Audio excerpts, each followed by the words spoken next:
Blood tastes exactly like rusty pennies.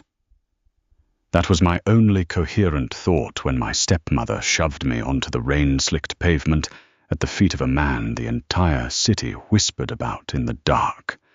They traded my life for $50,000 and a clean slate at the underground tables.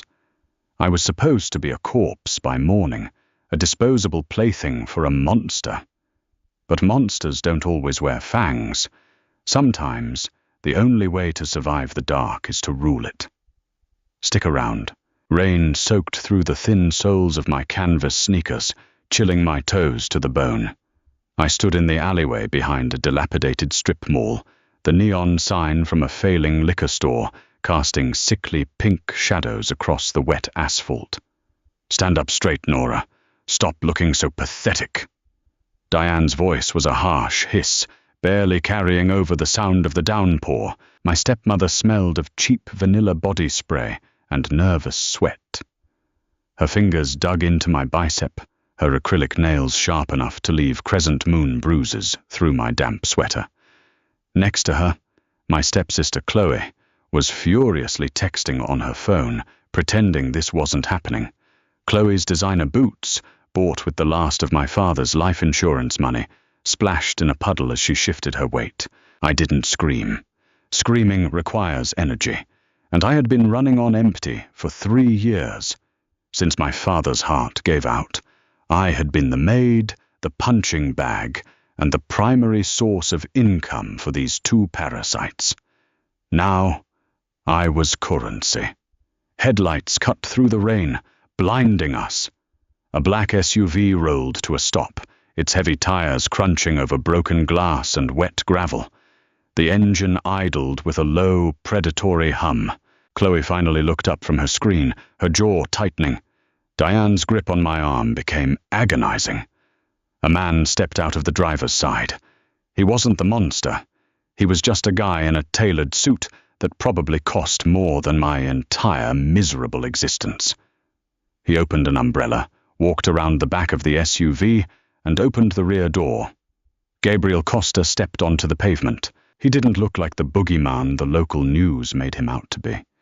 There were no horns, no maniacal grin. Just a tall, broad-shouldered man in a dark wool overcoat. His hair was damp, sticking to his forehead, and he looked profoundly exhausted. Under the pink neon light, his eyes were the color of slate, flat, dead, and entirely uninterested in me. "Mr. Costa," Diane simpered. The sheer desperation in her voice made my stomach turn. "I brought her, just like we agreed."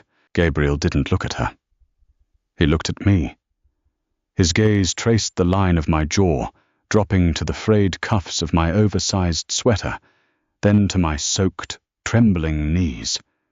There was no lust in his eyes. There wasn't even pity. It was the look of a man evaluating a used piece of machinery. "This is the collateral?" His voice was gravel and smoke, rough around the edges, vibrating in the damp air. "Yes," Diane said, practically vibrating with eager cruelty. "She's a hard worker, doesn't complain much. She'll do whatever you need. The debt is clear, right?" The suited man beside Gabriel pulled a thick manila envelope from his jacket and tossed it onto the wet pavement at Diane's feet. "Your markers," the suited man said. "Don't come back to the Golden Room. Next time, we don't take trade-ins." Diane snatched the envelope off the wet ground, not caring that her knees dragged in a puddle of oily water. Chloe grabbed her mother's shoulder, pulling her back. They didn't even look at me. No goodbye. No apology. They just backed away into the shadows, leaving me standing alone in the rain. Gabriel nodded toward the open door of the SUV. "Get in." I looked down at my hands. They were shaking, raw and red from the cold. I could run. I knew these alleyways, but my boots were waterlogged, my lungs ached, and I had exactly $0 to my name. Survival instinct is a luxury for the rested and the funded. I was neither. I walked toward the car. The leather interior smelled of expensive vetiver, stale cigarette smoke, and the sharp tang of gun oil. I slid into the back seat, sinking into the plush upholstery. It was warm. I pulled my knees to my chest, wrapping my arms around my legs, trying to stop the shivering. Gabriel got in beside me. The door slammed shut, cutting off the sound of the rain. The silence inside the cabin was sudden and heavy. The driver put the car in gear, and we rolled away from the alley, away from the only miserable life I had ever known. "You're dripping on the leather," Gabriel said softly. I stared straight ahead at the back of the driver's headrest. "Sorry," I rasped. My throat felt like sandpaper. "You can bill my stepmother for the cleaning." I heard a slow, measured exhale beside me. It wasn't a laugh, but it was close. "There's a towel in the compartment by your feet. Dry your hair." I reached down, my stiff fingers fumbling with the latch, and pulled out a thick, black microfiber towel. I pressed it to my face, inhaling the smell of clean cotton, and for the first time that night, I closed my eyes.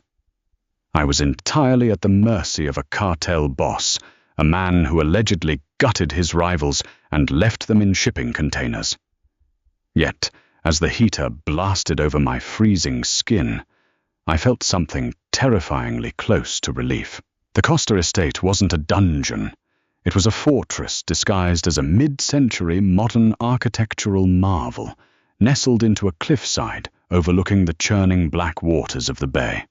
When we arrived, Gabriel didn't drag me by the hair or throw me into a basement. He simply walked through the massive glass front doors, threw his keys onto a marble console table, and pointed down a long hallway. "Third door on the left. Stay out of the east wing. Breakfast is at 7. Don't touch the thermostats," he instructed, already shrugging off his wet overcoat. I stood in the foyer, dripping onto the pristine hardwood floor. "That's it?" I asked. The words tumbled out before my brain could catch them. Gabriel paused, half-turned toward me, his heavy brow furrowed.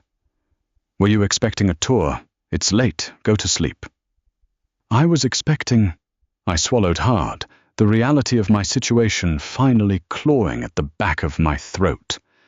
I was expecting to be locked in a cage, or worse. He looked at me for a long, uncomfortable moment.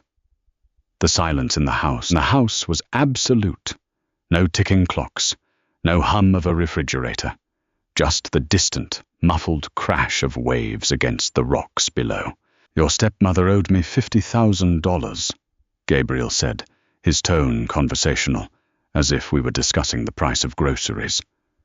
"She spent it on rigged baccarat games and cheap gin. I don't run a brothel, Nora. I run a business. You are here because she needed to lose something that hurt, and she convinced herself you were valuable. Judging by the way she left you in the dirt, I'm guessing you aren't." The words felt like a slap, not because they were cruel, but because they were true. "So why take me?" I challenged, my voice shaking. "If I have no value, why agree to the trade?" "Because," he said, turning fully toward me, the flat deadness in his eyes shifting into something colder, sharper. "She thinks I'm going to tear you apart. She thinks she sacrificed you to the devil to save her own skin. Let her live with that ghost. It's better leverage than cash." He walked away, his heavy footsteps fading down a different corridor, leaving me entirely alone in a house that smelled of lemon polish and old secrets. I found the room he mentioned. It was large, sterile, and perfectly clean. The walls were painted a soft, muted grey. There was a king-sized bed with white linens, a massive ensuite bathroom, and a closet filled with neutral-toned, practical clothing in my exact size. Sweaters, jeans, soft cotton shirts. I locked the door, though the click of the lock felt absurd in a house owned by a mob boss. I stripped off my wet, filthy clothes, leaving them in a pathetic heap on the floor, and stepped into the shower. The water was blisteringly hot. I stood under the spray until my skin turned red, scrubbing at my arms and legs with a bar of unscented soap until the smell of the alley, of Diane's cheap vanilla, of the dirty rain, was gone. When I finally crawled into the bed, the mattress yielded beneath me. Memory foam. It was the most comfortable thing I had ever felt. I lay there in the dark, staring at the ceiling, waiting for the panic to set in. I was a prisoner. I was collateral. I was owned by a murderer, but I didn't have to cook breakfast for Diane tomorrow.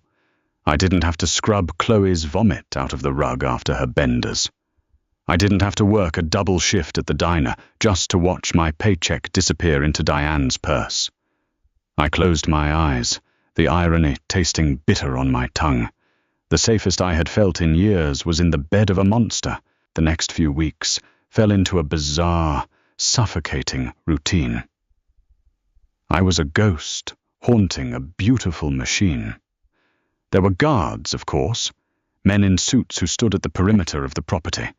One of them, a younger guy named Leo, with a scar bisecting his left eyebrow, brought my meals if I didn't want to go to the kitchen. He never spoke, just nodded, and left the tray. Gabriel was a phantom. I saw him mostly in the mornings. I would walk into the kitchen, the sunlight glaring off the granite countertops, and he would be sitting at the island, drinking black coffee and scrolling through a tablet. We rarely spoke. The silence between us wasn't comfortable, but it wasn't threatening either. It was just heavy. An acknowledgement of a transaction that neither of us entirely knew how to process. One evening he was sitting at the massive dining table. A plate of half-eaten steak sat in front of him. I walked in to grab a glass of water, intending to retreat to my room. "Sit," he commanded, not looking up. I froze, the glass cold against my palm. I pulled out a chair at the far end of the table, 10 feet away from him. "The food here is good," he said, cutting into a piece of asparagus. "But you're losing weight. The clothes my people bought you are hanging off your shoulders." "I eat," I replied defensively, staring at the grain of the wood table. "You eat like a stray dog expecting to be kicked away from the bowl," he countered smoothly. He set his fork down, the silver clinking sharply against the porcelain plate. "I told you, Nora, I don't torture women. You can stop bracing for the blow." "I'm not bracing for anything," I lied. Gabriel leaned back in his chair, studying me. The overhead lights caught the subtle silver threads at his temples. "You sleep with your back to the wall. You flinch when Leo opens a door too fast. And you hold your breath every time I walk into a room." My nails dug into my palms. I was sold for 50 grand by my own mother. Forgive me if my trust issues are acting up. A muscle feathered in his jaw. He didn't offer a platitude. He didn't tell me it was going to be okay. 50 grand is nothing, he said coldly. It's a rounding error. You aren't here because of the money, Nora. You're here because you were discarded, and I collect things people throw away. Why? I asked, looking him dead in the eye for the first time. Do you enjoy looking at the wreckage? He held my gaze, his slate eyes unreadable. No. I enjoy knowing exactly what things are worth, especially when everyone else gets it wrong. He stood up, abandoning his dinner, and walked out of the room. I sat alone at the massive table, the silence pressing in on my ears, my heart hammering against my ribs. The illusion of peace shattered on a Tuesday. It was raining again. The coastal storms here were violent, lashing against the floor-to-ceiling windows of the estate like angry fists.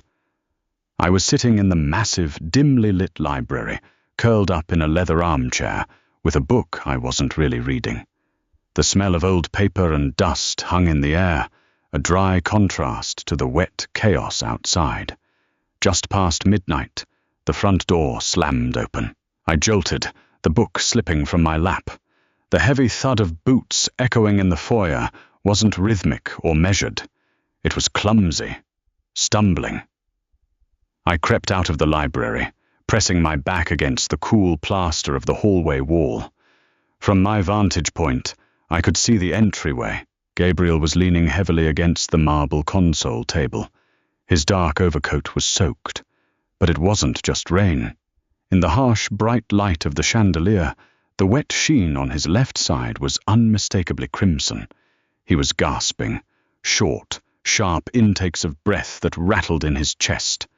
Leo was beside him, looking panicked, pressing a wad of cloth against Gabriel's ribs. "Boss, we need to call the doctor. I'm making the call." "No," Gabriel snarled, his voice guttural and thick with pain. He swatted Leo's hand away. "No doctors. Not for this. The leak came from the inside.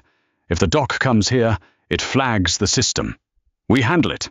"I can't stitch that, man," Leo protested, his hand smeared with blood. "I don't know how deep it is." I should have walked away. I should have gone back to my memory foam bed, locked the door, and let the monsters tear each other apart. If Gabriel bled out on the Italian marble, I would be free. The debt would be void. I could walk out the front door and disappear. But I stood there, watching the blood drip onto the pristine floor, pooling around the soles of his expensive leather shoes. The copper smell hit the air, metallic and sharp, cutting through the lemon polish. Before I could rationalize it, I was stepping into the light. "Where is the kit?" I asked. Both men snapped their heads toward me. Gabriel's face was pale, a sickening shade of grey, beads of sweat standing out on his forehead. His eyes narrowed, trying to focus on me through the haze of shock. "Go back to your room, Nora," Gabriel gritted out. "You're ruining the floor," I said, keeping my voice entirely flat. I looked at Leo. "You have a trauma kit here." "Where is it?" Leo hesitated, glancing at Gabriel, then back at me. "Under the sink in the downstairs half bath. Black duffel." I walked past them, my bare feet padding softly against the wood. I retrieved the heavy bag, the nylon rough against my skin, and brought it back to the foyer. "Sit on the bench," I told Gabriel, pointing to the sturdy oak bench near the door. "I'm fine," he growled, attempting to stand straight. His knee buckled instantly. Leo caught him, hauling him over to the bench and practically dropping him onto the wood. Gabriel let out a low curse, his head falling back against the wall. "Leo, go watch the perimeter," Gabriel ordered, his breath hitching. "If anyone followed us, I want to know before they breach the gate." Leo looked like he wanted to argue, but the murderous glint in Gabriel's half-open eyes stopped him. He nodded, grabbed his sidearm, and disappeared into the rain. I was left alone with the devil. I unzipped the kit. It was fully stocked. Military grade. I pulled out a pair of latex gloves, snapping them onto my wrists. The sound was incredibly loud in the empty foyer. I grabbed trauma shears, betadine, gauze, and a sterile suture pack. "Take off the coat," I said. Gabriel didn't move. He just watched me, his chest heaving. "You know how to use that?" he asked, nodding at the needle in my hand. "My father was sick for a long time. I learned how to patch things up when we couldn't afford the ER," I said smoothly. I stepped between his spread knees, leaning over him. "Coat. Now, or I'll cut it off." He let out a breath that sounded like a scoff, but he complied, wincing as he shrugged out of the heavy wool. His white button-down shirt was completely ruined, soaked dark red on the left side. I didn't bother asking him to unbutton it. I took the shears and sliced up the side seam, peeling the wet fabric away from his skin. His torso was corded with muscle, but scattered across the pale skin were a dozen faded scars. Burn marks, puncture wounds, a map of a very violent life. but the fresh wound was a jagged slice across his lower ribs. A knife, not a bullet. Deep, but it hadn't hit an organ. "It's messy, but superficial," I muttered, mostly to myself. I grabbed a bottle of sterile saline and squirted it directly into the wound to flush out the debris. Gabriel's entire body went rigid. His massive hand shot out, wrapping around my wrist like a vice. His skin was clammy and freezing cold, his grip bruising. I didn't flinch. I just looked down at him, my expression bored. "If you break my wrist, you're stitching this yourself with your left hand. Let go." His eyes searched my face. He was looking for fear, for panic. He found none. Slowly, his fingers uncurled, dropping away from my arm. "You're remarkably calm for a girl who was shaking in an alley 3 weeks ago," he whispered, his voice strained as I began swabbing the angry red flesh with betadine. "I panic when I don't know what's going to happen," I replied, tearing open the suture packet. "I know exactly how to fix a cut. I like things that have logical solutions." "And if I had died?" he asked softly. I paused, holding the curved needle in the forceps. I looked at the pulse beating frantically at the base of his throat, then up to his eyes. "I would have taken the cash from the safe in your office. The one behind the abstract painting, by the way, very cliché. And I would have caught a bus to Seattle." A low, rumbling chuckle vibrated in his chest, immediately followed by a wince of pain. "You figured out my safe? It's an older biometric model. The optical scanner is coated in a thin film of your finger oils. It wouldn't take much to bypass it," I said, leaning in. "Take a deep breath. This is going to suck." I pushed the needle through his skin. Gabriel hissed, his jaw locking. But he didn't move away. For 20 minutes the only sounds were the howling wind outside, the wet slide of the thread, and his ragged breathing.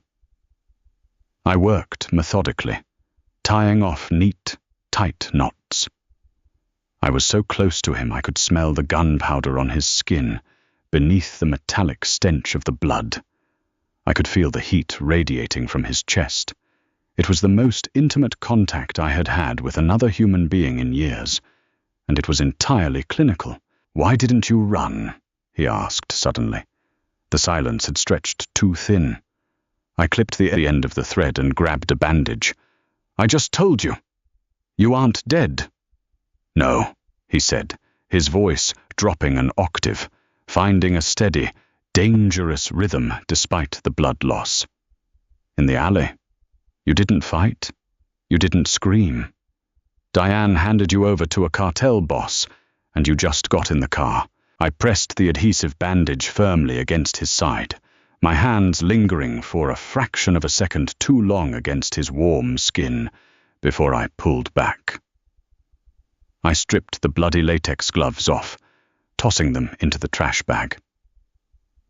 "Because," I said, looking down at my clean, unshaky hands, "I was already living with monsters. Diane made me sleep on the floor. She made me skip meals so Chloe could buy makeup. She hit me when she lost at the track. Getting in your car wasn't a surrender, Gabriel." I looked up, meeting his intense, slate gaze. The exhaustion in his face had receded, replaced by a sharp, calculating focus. It was an upgrade. I picked up the trauma kit, turned on my heel, and walked away, leaving him sitting in his own blood on the marble floor. I didn't know it then, but as I walked back to my room, the lock on my gilded cage didn't just open. It dissolved entirely. The shift had happened. I wasn't just surviving him anymore. I was beginning to understand him, and that was vastly more dangerous. Morning arrived not with sunlight, but with the abrasive mechanical grind of the espresso machine in the kitchen. I lay in bed for exactly 10 minutes, listening to the rain continue its assault on the glass. My fingers still smelled faintly of betadine and copper. I rubbed them against the high thread count sheets, trying to scrape the phantom sensation of Gabriel's blood from my skin. When I finally walked down the hall, the house felt fundamentally different. The static charge of imminent violence was gone, replaced by a heavy, bruised exhaustion. Leo was slumped in a leather chair by the front door, nursing a mug of coffee. He had dark circles under his eyes, and his suit jacket was crumpled. He didn't say a word as I passed, but his chin dipped a fraction of an inch. A nod. It wasn't deference exactly, but it was an acknowledgement. I wasn't just a piece of furniture anymore. Gabriel was in his office. The door was ajar, spilling a slice of yellow light onto the hardwood floor. I pushed it open without knocking. He was sitting behind a massive oak desk, shirtless, a fresh white bandage taped securely over his ribs. He looked terrible. His skin was sallow, and his dark hair was a tangled mess. A glass of amber liquid sat next to a stack of unread files, untouched. He had a black pen in his right hand, staring blankly at a spreadsheet. "You're supposed to be resting," I said. My voice sounded loud in the quiet room. He didn't look up immediately. He carefully capped the pen, setting it down with a muted click. "Rest is for people who don't have $20 million moving through a port on a Tuesday. Sit down." I took the chair opposite him. The leather was cold. The office smelled of cedarwood, old paper, and the sharp bite of scotch. "I checked the safe," he said, his voice a low rasp. "The optical scanner was wiped clean." "I told you it was a vulnerability," I replied, crossing my legs. "If I noticed it while dusting, someone looking for it would find it instantly." He finally lifted his head. His slate eyes were bloodshot, the edges tight with suppressed pain. "You dust my office? I get bored. I don't like sitting in a room, waiting for someone to tell me I'm allowed to breathe." I leaned forward, resting my elbows on my knees. "Diane owed you 50 grand. You said it was a rounding error. But a man who micromanages $20 million on a Tuesday doesn't let 50 grand slide unless he's meticulous about his ledgers. You keep track of every dime." Gabriel studied me. He leaned back in his chair, wincing slightly as the movement pulled at his stitches. "My accountant disappeared 3 days ago. He took a significant amount of encrypted data with him. That's why I was bleeding in my foyer last night. I was extracting a name from a low-level associate who thought he could sell me out." My stomach performed a slow, cold roll. Extracting a name. I didn't want to know the mechanics of that. I focused on the practical problem instead. "So your books are a mess." "They are functionally non-existent," he corrected dryly. "And I have shipments that need to be cleared, payoffs that need to be routed, and shell companies that need their quarterly audits fabricated by Friday." I looked at the stack of files on his desk. Then I looked back at him. "I did the bookkeeping for the diner where I worked. I also managed Diane's debts. I know how to move money around so people don't ask questions." A profound silence stretched between us. The grandfather clock in the corner ticked, a rhythmic, heavy sound. "You're offering to cook the books for a crime syndicate," Gabriel said slowly, rolling the words over his tongue as if testing their weight. "You realize what that makes you?" "Useful," I said. It was the truest thing I had ever spoken. In my world, if you weren't useful, you were dead weight. Dead weight got sold in alleyways. Gabriel's lips twitched, a shadow of a grim smile. He pushed the stack of files across the desk. The heavy manila folders slid over the polished wood and stopped right at the edge, inches from my hands. "The passwords are in the red notebook," he said, closing his eyes and pressing 2 fingers to the bridge of his nose.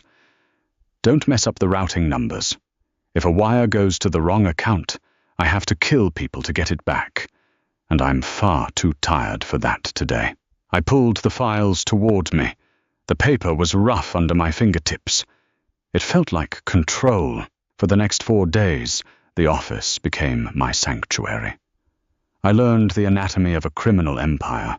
It wasn't cinematic. It was mostly spreadsheets, tax loopholes, and endless columns of numbers. I sat across from Gabriel for hours, the only sounds the clacking of my laptop keys and the occasional rustle of paper. We existed in a functional, bloodless orbit. He handled the logistics of his violence. I cleaned up the financial residue. I was laundering money. I was complicit.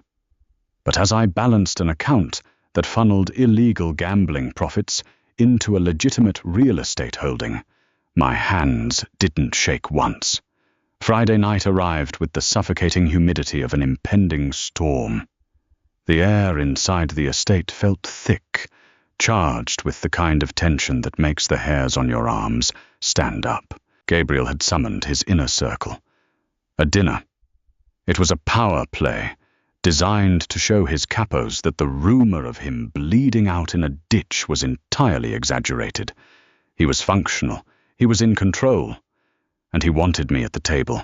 "I'm not a show dog," I told him an hour before the guests arrived. I was standing in his bedroom. He had called me in to help him adjust a shoulder holster over his healing ribs. He was wearing a charcoal suit that fit him like armor. He looked entirely lethal, the exhaustion from earlier in the week replaced by a cold, predatory focus. "No," Gabriel agreed, adjusting his cuffs. "You're my bookkeeper, and the woman who stitched me up. They know you're here. If I hide you in a back room, they'll think you're a weakness. If I put you at my right hand, they'll know you're an asset, or a target," I pointed out, pulling the leather strap tight across his back. He grunted softly, but didn't complain.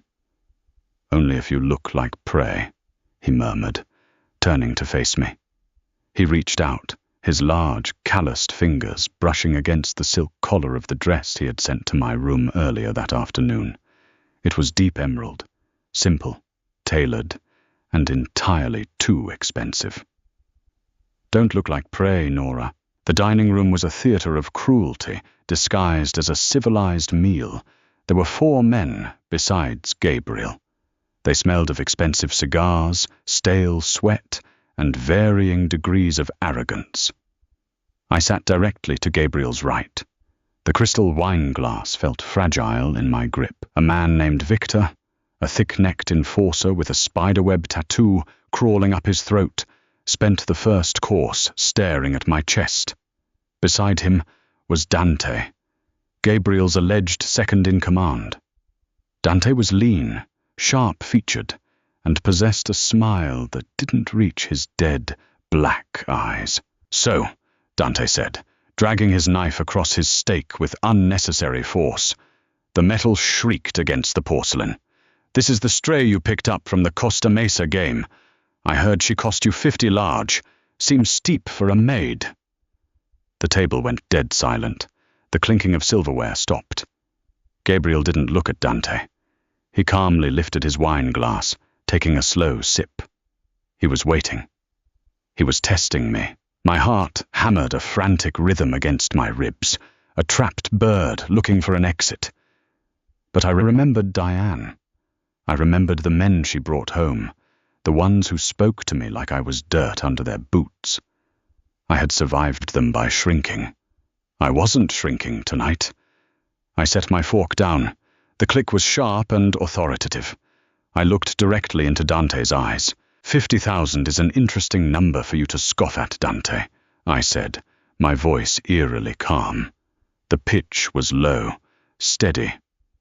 Especially considering you authorized a payment of $62,000 to a shell company in the Caymans last month for logistical oversight on a shipment that never actually required customs clearance. Dante's sneer vanished. His skin paled rapidly, the blood draining from his face. I audited the books this week, I continued, picking up my wine glass. I swirled the dark red liquid, watching the legs cling to the glass. That money bypassed the central holding account. It just vanished. It seems to me, if we are discussing steep prices and useless assets, we should start with your accounting practices. Victor choked on a laugh, quickly disguising it as a cough. Dante's hands flattened on the table. You lying little bitch. Gabriel moved so fast I didn't even see him shift his weight. 1 second he was leaning back. The next, his left hand had shot across the table, grabbing Dante by the lapels of his suit and slamming his chest into the wood. Crystal glasses toppled, wine bleeding across the white linen tablecloth like a fresh wound. Finish that sentence, Gabriel whispered. His voice was a soft, terrifying rasp. Finish it, Dante, and I will cut your tongue out and feed it to you in front of this table. Dante swallowed hard. A bead of sweat rolled down his temple. He shook his head sharply. My mistake, boss. Just a misunderstanding. Gabriel held him there for 3 agonizing seconds, letting the fear marinate in the room. Then he shoved Dante backward. Dante scrambled to fix his jacket, his hands trembling. Gabriel picked up his napkin, calmly dabbing a drop of spilled wine from his cuff. Nora is not a stray. She is not a maid. She is the reason this organization isn't hemorrhaging cash right now. Her word is my word. If she finds a discrepancy, I find a body. Understood? A chorus of tight, fearful, "Yes, boss," echoed around the table. For the rest of the meal, no one looked at me. They didn't speak to me. I sat there, the emerald silk clinging to my skin, my pulse finally settling into a steady, powerful rhythm. I looked at Gabriel. He caught my eye. There was no warmth there, no romantic gratitude. It was raw, unadulterated approval. I took a sip of the wine. It tasted like victory. I hated myself for how much I loved the flavor. The house was finally empty by 2 a.m. The rain had returned, a torrential downpour that rattled the heavy window panes. I was standing in the kitchen, barefoot, pouring a glass of cold water. The adrenaline from the dinner had long since crashed, leaving me hollowed out and shivering, despite the warmth of the house. I had played the monster's wife. I had wielded his power. I had almost gotten a man killed over a spreadsheet. Footsteps padded softly behind me. I didn't flinch. I knew his heavy, measured tread by now. Gabriel stopped next to me. He had discarded his jacket and tie, the top 3 buttons of his shirt undone. He smelled of scotch and cigar smoke, a dark, heavy scent that grounded the nervous static in my head. You missed a discrepancy in the Cayman file, he said softly, staring out the window into the black night. I froze, the glass halfway to my mouth. I double-checked the routing numbers. The 62,000 was the only anomaly. I didn't say there was a financial error, he replied, turning his head to look at me. The kitchen lighting was dim, casting harsh shadows across the sharp angles of his face. I said you missed a discrepancy. You implied Dante stole the money. He didn't. I lowered the glass to the marble counter. My mouth felt dry. Then who did? I did, Gabriel said. I funneled it to a private account. It was a test, to see if Dante was tracking my blind spots. I stared at him, trying to process the layers of manipulation. You let me accuse him. You let me put a target on my own back, knowing he was innocent. I needed to see if you had teeth, Gabriel countered, stepping closer. The air between us immediately compressed, growing dense and suffocating. I needed to know if you were just a victim who knew how to hide, or if you knew how to bite back. You bit. You used me. My voice trembled, not with fear, but with a sudden, violently hot surge of anger. I am not one of your soldiers, Gabriel. I'm not a piece on your chessboard, aren't you? He took another step. He was entirely in my space now. I had to tilt my head back to maintain eye contact. The heat radiating from his body was palpable, cutting through the chill of the kitchen. You sat at my table. You wore my colors. You ruined a man's reputation with a single sentence. You're on the board, Nora. You put yourself there. Because it was the only way to survive, I snapped, my hands balling into fists at my sides. I don't have a choice. There's always a choice, he murmured. His gaze dropped to my mouth, then slowly dragged back up to my eyes. It wasn't a gentle look. It was possessive, heavy. You could have stayed quiet, but you liked it. I watched you take a sip of that wine after you gutted him. You enjoyed the power.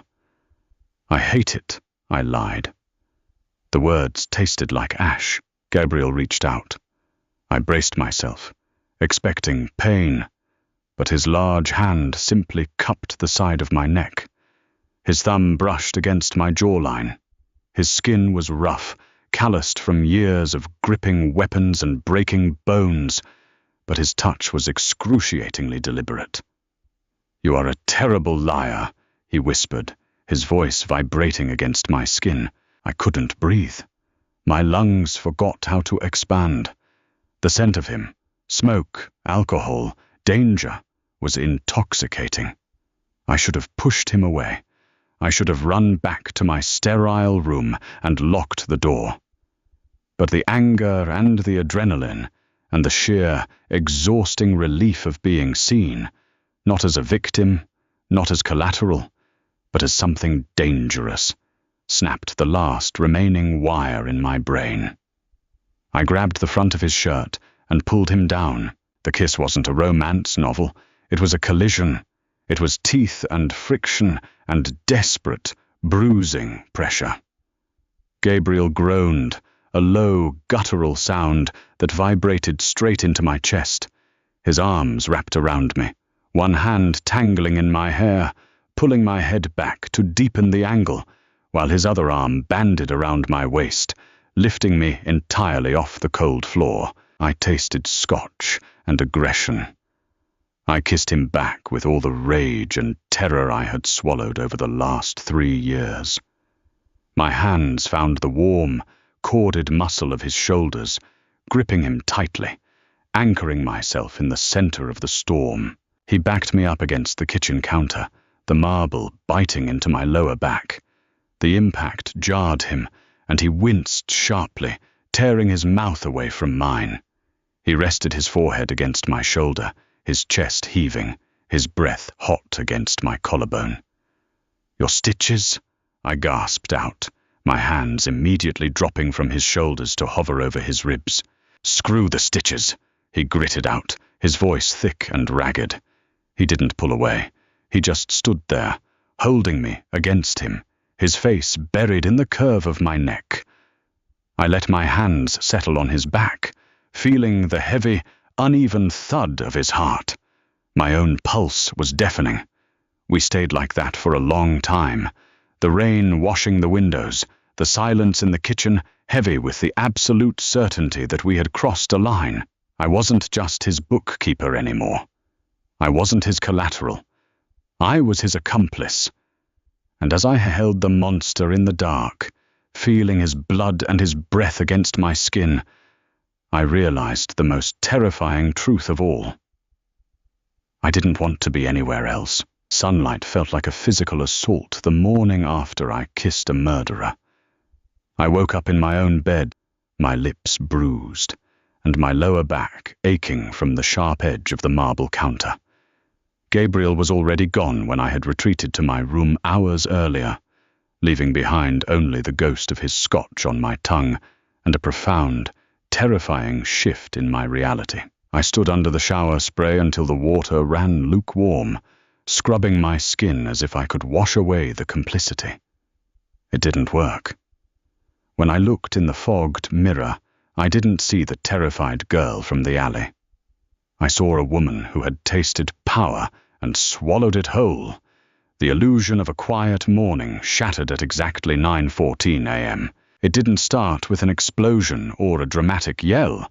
It started with a subtle, sickening drop in air pressure, followed immediately by the heavy thud crack of the reinforced front doors buckling under a kinetic ram. My brain didn't process the sound as violence. It processed it as a construction accident. I was pulling a grey cashmere sweater over my head when the house alarm finally tripped. Not a shrill siren, but a low, bone-rattling electronic pulse designed to disorient intruders. Then came the gunfire. It wasn't cinematic. There was no rhythmic beat to it. It was a chaotic, deafening clatter that sounded like a mechanic dragging a steel pipe across a corrugated roof. Plaster exploded in the hallway outside my room. A framed photograph of the coastline disintegrated into a cloud of glass dust and shredded paper. Panic, I discovered, has a distinct taste. It tastes like battery acid at the back of the throat. My knees immediately gave out, dropping me heavily onto the hardwood floor.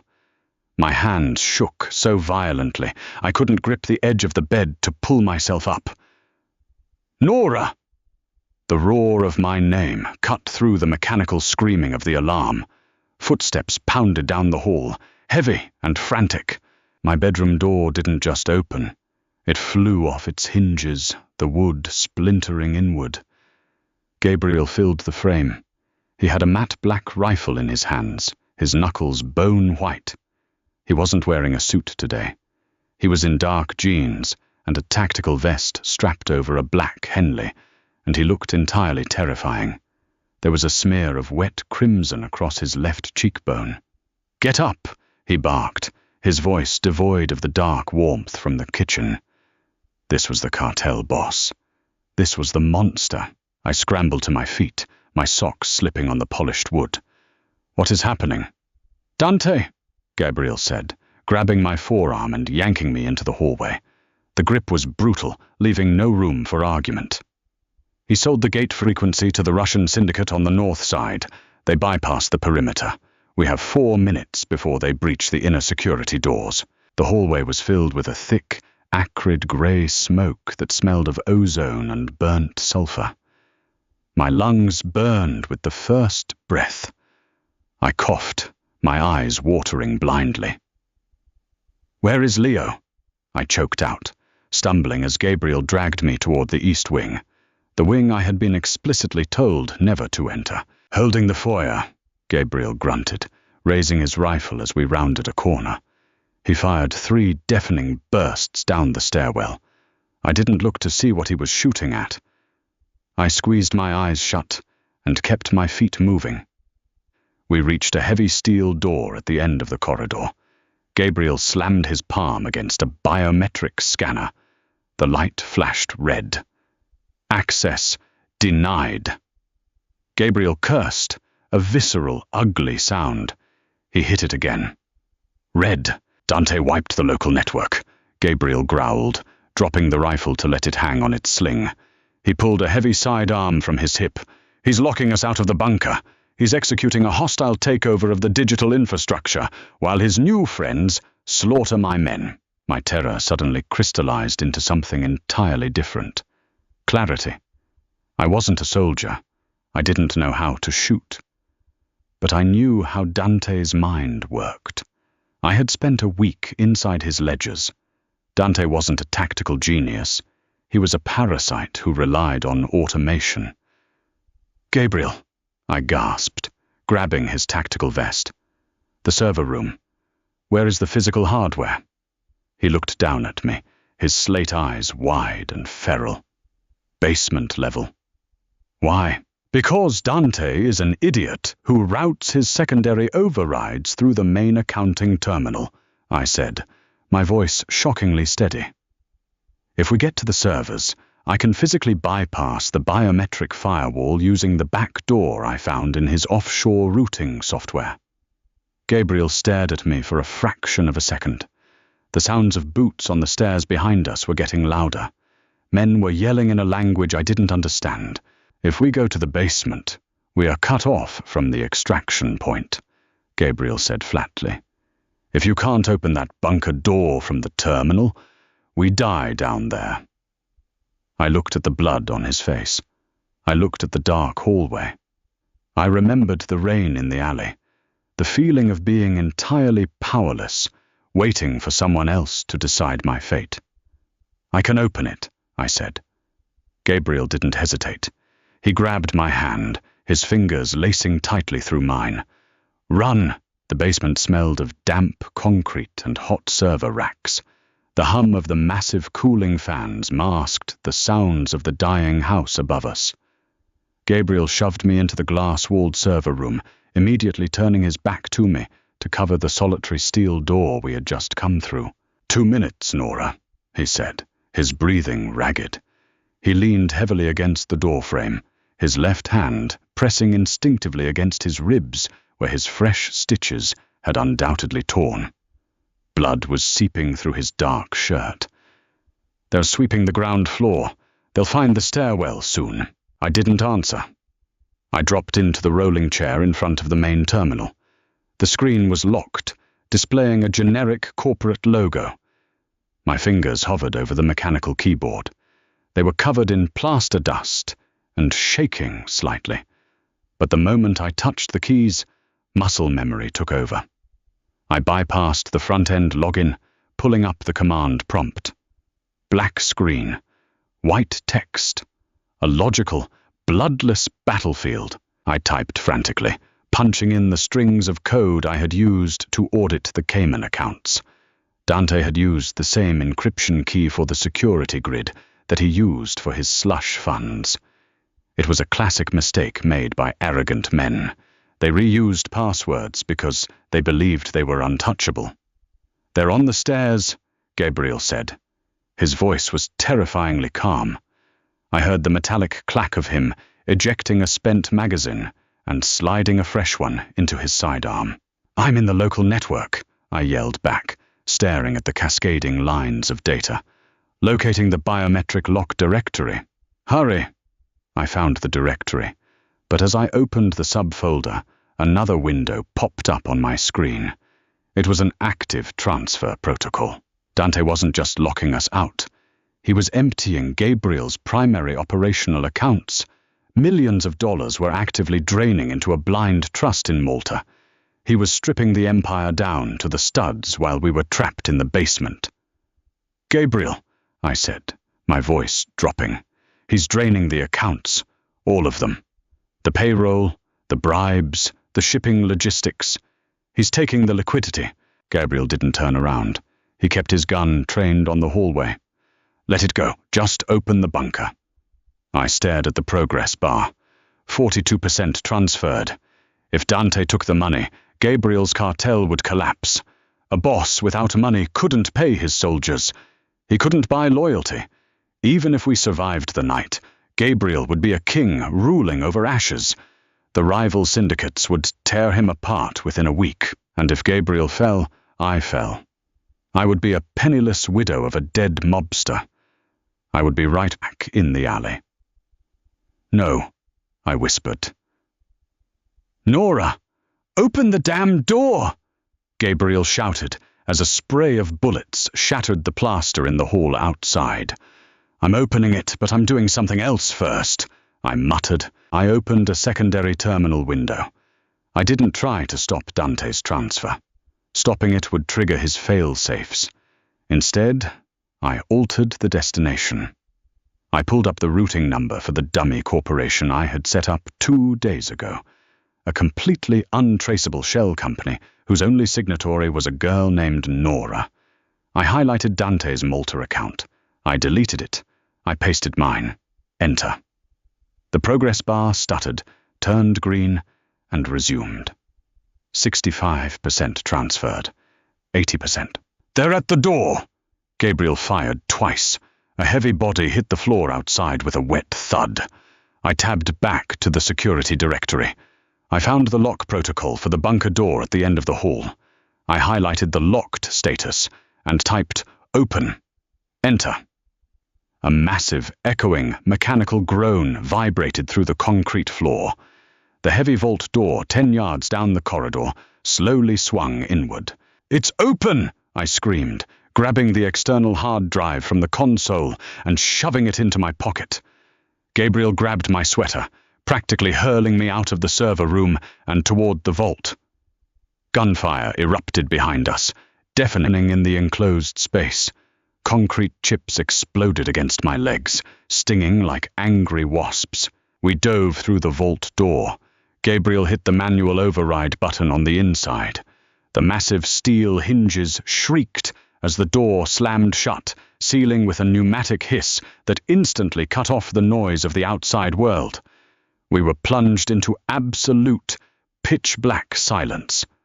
I lay on the cold steel floor, gasping for air, my lungs burning. Next to me, Gabriel was breathing in harsh, wet wheezes.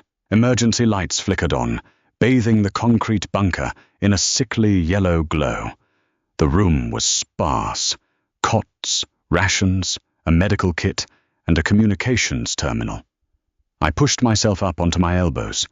Gabriel was slumped against the vault door, his head tipped back against the steel. The front of his shirt was soaked in blood. The exertion had torn his stitches completely open. "You're bleeding," I said, stating the obvious. I crawled toward him, reaching for the medical kit bolted to the wall. "Leave it," he rasped, catching my wrist. His grip was weak, trembling slightly. "It's just blood. We're secure. The walls are 2 feet of reinforced concrete. They can't get in." He opened his eyes, looking at me. The adrenaline was fading, leaving behind a stark, naked exhaustion. But beneath the fatigue, there was a heavy, dark awe. "You got the door open," he whispered. "I did more than that," I said, pulling my wrist free. I reached into my pocket and pulled out the encrypted hard drive, setting it on the floor between us. Dante tried to take the operational funds. I hijacked the transfer. Gabriel's brow furrowed. "You stopped him?" "No. I let him initiate the drain so the bank wouldn't flag the sudden movement. But I changed the destination." I looked down at my hands. They were covered in concrete dust and his blood. "The money is in an account only I control. $68 million. Silence stretched in the yellow light. The hum of the bunker's air filtration system was the only sound. Gabriel stared at me. He didn't look angry. He didn't look betrayed. He looked like a man who had just watched a storm tear the roof off his house and found he admired the lightning. "You stole my entire empire," he stated softly, with a few keystrokes. "I secured your empire," I corrected him, meeting his slate eyes without flinching. "Dante thought you were weak because you bled. He thought I was weak because I was bought. He was wrong on both counts." Gabriel let out a low, rough laugh that turned into a grimace of pain. He reached out, his bloody hand cupping the back of my neck, pulling me forward until our foreheads rested against each other. "You could have routed it to yourself and left me to die in that hallway," he murmured, his breath ghosting over my lips. "With that kind of money you could have vanished. No one would ever find you." "Why didn't you run, Nora?" I closed my eyes, leaning into the rough, calloused warmth of his hand. The truth was ugly, beautiful, and deeply contradictory. I had traded a suburban hell for a cartel war zone, and yet, sitting in a concrete box smelling of copper and cordite, I felt entirely rooted. "Because," I whispered, opening my eyes to look into his, "running is for prey, and I am tired of being prey." Gabriel's thumb traced the line of my jaw. "You aren't prey, Nora. You're the apex."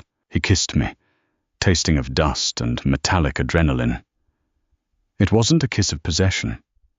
It was a coronation. In the damp, yellow light of the panic room, with the monsters scratching at the reinforced steel doors above us, I realized I hadn't just survived the devil. I had become his equal. It took 3 months for the blood to fully wash out of the estate's hardwood floors. The retaliation had been swift, quiet, and absolute. Gabriel didn't wage a loud war on the streets. He used the digital footprint I ripped from Dante's servers to systematically dismantle the Russian syndicate's supply chains, freeze their assets, and leak their shipping routes to the DEA. Without money and product, their soldiers abandoned them. Dante was found a week after the attack, locked inside a shipping container at the docks. I didn't ask Gabriel how long Dante had been alive inside the box. I didn't want to know, and the terrifying truth was, I didn't care. Autumn had arrived, turning the coastal air brittle and cold. I stood on the catwalk of a massive, heavily guarded warehouse overlooking the bay. Below me, men were moving crates of untaxed electronics, and God knows what else onto freight trucks. The logistics were flawless. I had spent the last 8 weeks optimizing the routes, stripping out the inefficiencies Dante had ignored. I was wearing a tailored charcoal suit that fit like a second skin. My hair was pulled back into a severe knot. I didn't look like the girl in the oversized sweater anymore. I didn't feel like her either. Heavy footsteps echoed on the metal grating of the stairs. Gabriel walked up to the catwalk, handing me a paper cup of black coffee. He moved with a slight stiffness on his left side, a permanent reminder of the blade. But his presence was as overwhelming as ever. "The offshore account's cleared," Gabriel said, leaning against the railing beside me. He didn't ask for the passwords. He never had. He trusted me with the lifeblood of his organization, because he knew I was the one keeping its heart beating. "Good. The shell companies are fully insulated now," I replied, taking a sip of the bitter coffee. "We are liquid, untraceable, and 20% more profitable than last quarter."